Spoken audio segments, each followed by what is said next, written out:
Hello guys, good morning. कैसे हो आप लोग? स्वागत है आप सबका मेरे आज के नए व्लॉग में। और मेरा व्लॉग शुरू होता है सुबह के 10 बज चुके हैं अभी। और आज देखो, आज का मौसम बिल्कुल कड़कते हुई धूप। आजकल बहुत ही ज़्यादा गर्मी हो रही है, हद से ज़्यादा। बादल भी आए हुए हैं लेकिन बारिश का कोई पता नहीं है। तो आज पापा कहीं गए हुए हैं बुकिंग में। पापा डेली कहीं ना कहीं जाते रहते हैं। तो मम्मी अभी जा रही हैं, यहाँ पे किसी की सगाई है यहाँ नीचे, तो मम्मी वहाँ जा रही हैं। तो जब तक मम्मी वहाँ जाएंगी तब तक हम थोड़ी दुकान बंद कर देंगे, क्योंकि ये दोनों इतना आतंक फैला रहे हैं कि दुकान में तो रह नहीं सकते भाई इनके साथ। तो बाकी घर का सारा काम निपटा के मैं ना कुछ रील्स बना रही थी अभी। और आज पतिदेव का जन्मदिन भी है, तो बहुत सारे लोगों ने व्हाट्सएप पे, इंस्टा पे, फेसबुक पे मैसेज किया था। उनको बहुत सारे विश, अच्छे खूब सारा प्यार आशीर्वाद दिया था। तो थैंक यू सो मच आप लोगों का। तो आप लोगों ने अपना कीमती समय निकाल के हमें मैसेज करा और पतिदेव को प्यार, आशीर्वाद और विश किया। उसके लिए थैंक यू सो मच। और अब मैं पतिदेव से ना आपको सीधा शाम को मिलवाऊंगी। वैसे कल हमारी लड़ाई हो गई थी तो मैंने सोचा था मैं विश नहीं करूंगी, लेकिन फिर भी मैंने कर दिया मॉर्निंग में। फिर अभी दुकान बंद कर ली है क्योंकि ये दोनों बिल्कुल तंग करते हैं। इस वजह से मैंने मम्मी को बोला आप दुकान बंद कर दो। तो मम्मी जाएंगी और हम लोग चलेंगे नीचे। गाइस, निशु ने ना अभी गरम गरम मैगी में अपना हाथ डाल दिया था। बेचारी का हाथ ना जलते जलते रह गया। गाइस, मैंने ये वाली सूट अपने लिए सिलवाई है, वो भी प्लाजो में सिलवाई है मैंने अपने लिए। और जो दूसरी वाली सूट थी वो मैंने मम्मी को ही दे दिया। मैंने बोला है मम्मी तुम ही पहनो उसको। तो ये कुर्ती, ये सूट, इसके साथ सलवार है येलो कलर का। तो ये ना मैंने अपने लिए सगाई के टाइम पे सिलवाया था। तो उसके बाद मैंने इसको अपनी हल्दी में भी पहना था। और आज देखो ये अभी भी मेरे को फिट हो रहा है, बस थोड़ा सा लूज़ हो रहा है।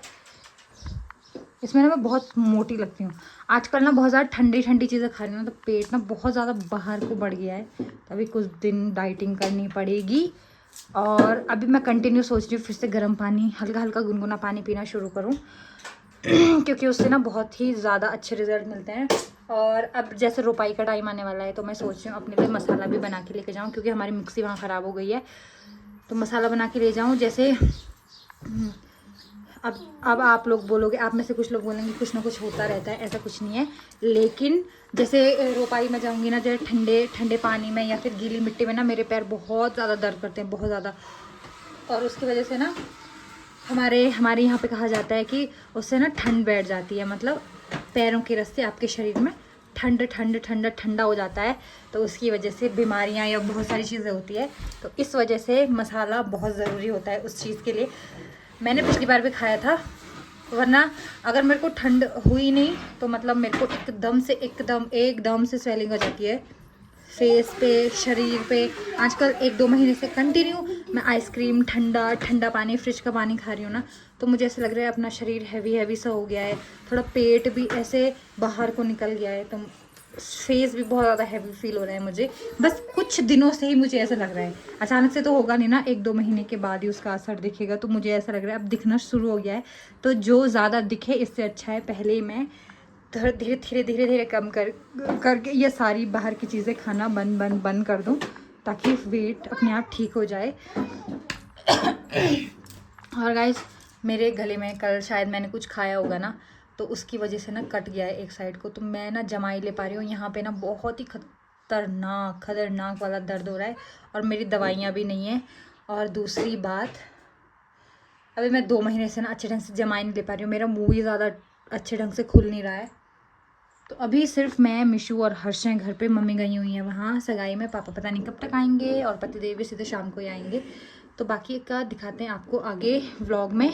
और एक सूट मैंने और रखी हुई है, मैं सोच रही हूँ, मम्मी बोलती है तेरे को कपड़े कितने कपड़े चाहिए, लेकिन कोई बात नहीं। मेरे को ना चाहे 1 रुपए की चीज़ भी पसंद आए ना, वो भी खरीद के अपने पास रखती हूँ, क्योंकि मुझे बहुत अच्छा लगता है। कभी भी ना हमें ब्रांडेड चीज़ें नहीं खरीदनी चाहिए, हमेशा उन लोगों का भी भला करना चाहिए जिनको पैसों की ज़रूरत है।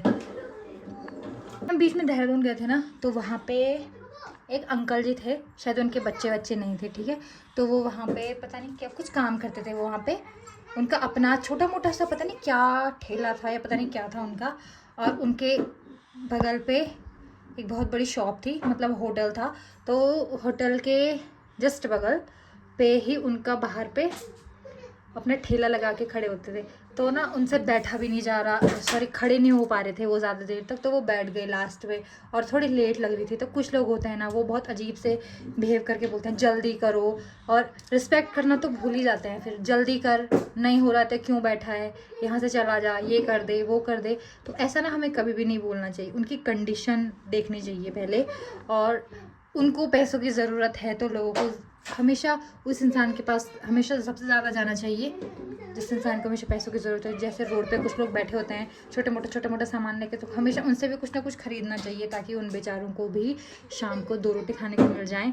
वरना लोग तो मैंने ऐसे ऐसे भी देखे हैं जिनको सिर्फ हाई क्लास वाले लोग देखे मैंने,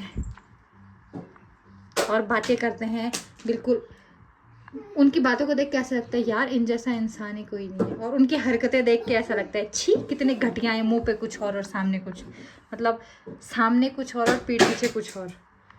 तो दोस्तों पतिदेव अभी नहीं पहुंचे घर क्योंकि उनकी गाड़ी का टायर पंचर हो चुका है दिवाली खाल में, तो वो वहाँ से आराम से गैरसैंण आए।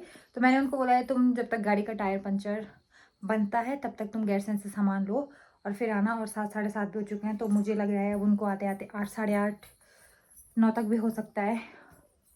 और रास्ता भी ना आगरचट्टी वाला बहुत ही ख़राब है, तो वो पता नहीं क्या करेंगे, या तो आगरचट्टी वाले रास्ते आएंगे या तो महलचरी वाले रास्ते आएंगे, पता नहीं किस रास्ते आएंगे। तो चलो आपसे तभी मिलते हैं जब पतिदेव आ जाएंगे। तो दोस्तों पतिदेव को आते आते बज चुके थे 9, क्योंकि उनकी गाड़ी का टायर पंचर हो चुका था बीच रास्ते में, इसलिए मैं इससे पहले वाला सीन वीडियो में शूट नहीं कर पाई। और पतिदेव लाए थे 2 केक, एक खुद के बर्थडे वाला और एक हैप्पी फादर्स डे वाला, तो दोनों ही हमने रखे। तो हैप्पी फादर्स डे वाला हमने कट किया और केक बाकी हमने फ्रिज में डाल दिया था, क्योंकि हम थे घर पे सिर्फ 4-5 जने, बाकी हमने किसी को बोला नहीं, क्योंकि पतिदेव को इतनी लेट हो गई थी कि हमारे यहाँ पे सब लोग सो चुके थे। और पतिदेव लेके आए थे चाउमीन और मोमोज़, तो उसी से हमारा पेट भर गया था। और रात को हमने बनाया था, आज पतिदेव का सबसे फेवरेट है चिकन, तो पतिदेव के लिए चिकन और सब्ज़ी और रोटी बनाई हुई थी। तो आज पेट तो इसी से भर जाएगा हमारा, लेकिन मुश्किल लग रहा है कि आज हमारी रोटियां वेस्ट ही जाने वाली हैं। आज पहली बार पतिदेव अपना बर्थडे अपने ससुराल में सेलिब्रेट कर रहे हैं। कल के लिए भी हमने सोचा है कि कल हम घर पे जाके पतिदेव का बर्थडे सेलिब्रेट करेंगे, क्योंकि अभी पिछले बार भी पतिदेव घर पे थे बर्थडे पे, इस बार भी बर्थडे पे घर पे थे। अगली बार पतिदेव क्या पता ड्यूटी पे ही रहें, इसलिए कोई फिक्स नहीं है। तो इसलिए जब भी मौका मिले अच्छे से सेलिब्रेट करो। आरती ज्योति नहीं थे क्योंकि आरती ज्योति के चल रहे हैं एग्ज़ाम और वो लोग घर नहीं आ सकते, लेकिन वो लोग ना बहुत ज़्यादा मिस कर रहे हैं कि काश हमने मिस कर दिया जीजू का बर्थडे। उनका बहुत मन था, वो सोच रहे थे कि घूमने भी चलेंगे, लेकिन नहीं हो पाए। अब सिचुएशन क्या कर सकते हैं हम लोग। और कल जाना है मुझे ससुराल, तो मुझे अपनी पैकिंग भी करनी है। मेरे कपड़े सारे इधर उधर फैले पड़े हैं और 9-10 तो हमें ऐसे ही टाइम हो गया था। इसके बाद हमने खाया खाना, तो सोते सोते मैं 11 बज चुके थे और इतनी थक गई थी मैं सुबह से। पता नहीं मायके में मुझे दिन भर बोरियत और थकान और नींद ही आती रहती है बिना कुछ काम किए भी। पता नहीं क्यों मुझे इतना आलस आता है मायके में, बस मैं सोती रहती हूँ। और मिशु जब भी पापा को देखती है ना, वो पापा को छोड़ती नहीं है। उसके बाद वो पापा के अलावा किसी के पास ना जाती है ना किसी से बात करती है, बस उसे सिर्फ पापा ही चाहिए।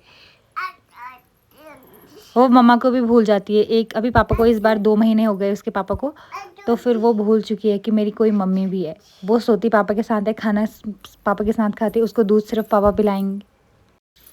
अभी वो बहुत अभी बड़ी हो चुकी है ना वो, तो वो इस बार पापा को बहुत ज़्यादा मिस करने वाली है अपने।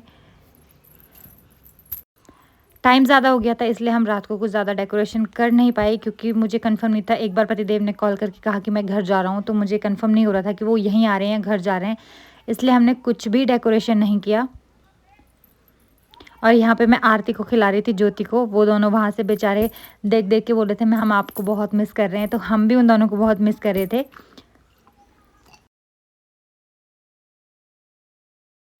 और हम सबका पेट इन्हीं से भर चुका था, केक से, चाउमीन और मोमो से हमारा सबका पेट भर चुका था, तो हमने किसी ने रोटी नहीं खाई।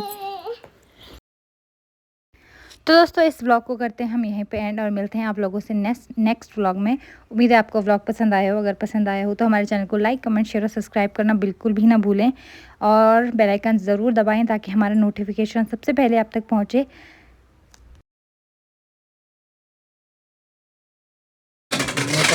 खो पियो आराम करा तू ध्यान दे के बैठ हां